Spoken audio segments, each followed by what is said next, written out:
So how does a 3D printer work? Sitting behind me here is a standard MakerBot replica 3D printer. And it's actually a pretty simple machine.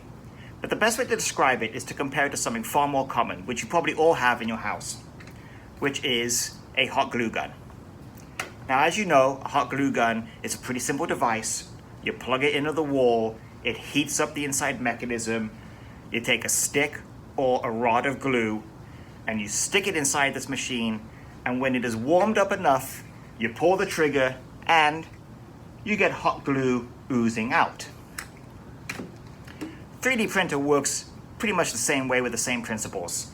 The only difference is, instead of using a hot glue gun, it uses a device called an extruder. And this is an extruder, and this extruder sits inside this machine. Now you'll notice right away the extruder is very similar to the hot glue gun. They have similar nozzles, similar sizes. Difference is this is a little bit more compact, but it heats up the exact same way, sits in here and it moves around. The other major difference with this is instead of heating up glue, it heats up plastic. The plastic comes in big rolls and we call it filament. This is your traditional filament for a 3D printer. The plastic is fed into the extruder, it heats up, and then it deposits it onto this bed.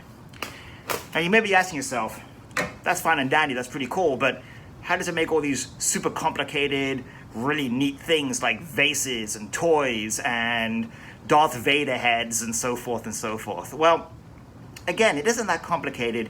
If you think about it, I could do the exact same thing with this glue gun. I could take it, I could feed glue into it, and I could move it around and move it around and move it around and slowly lift it up and lift it up and lift it up.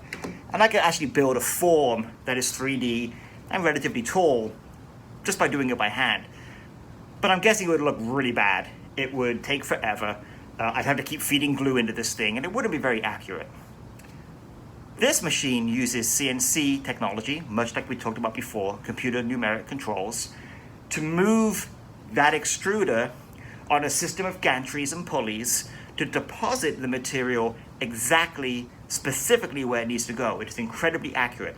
And you design your form on a computer, you send that information and data to this machine, and then it basically translates it and it moves this extruder around in all those patterns, slowly laying down layer by layer, which we call slices of hot plastic. By the time the plastic cools, it's ready for the next layer, and it keeps going and going and going and going. The other thing this machine does, unlike the CNC machine, the CNC router machine, where it plunges into its material, this raises the bed all the way up, and then as this moves around, the bed slowly drops down, and it goes again, and drops down, and it goes again. But basically the same process. It is moving left to right, front to back, up and down, to slowly build up a material, as opposed to the CNC router, which is removing material.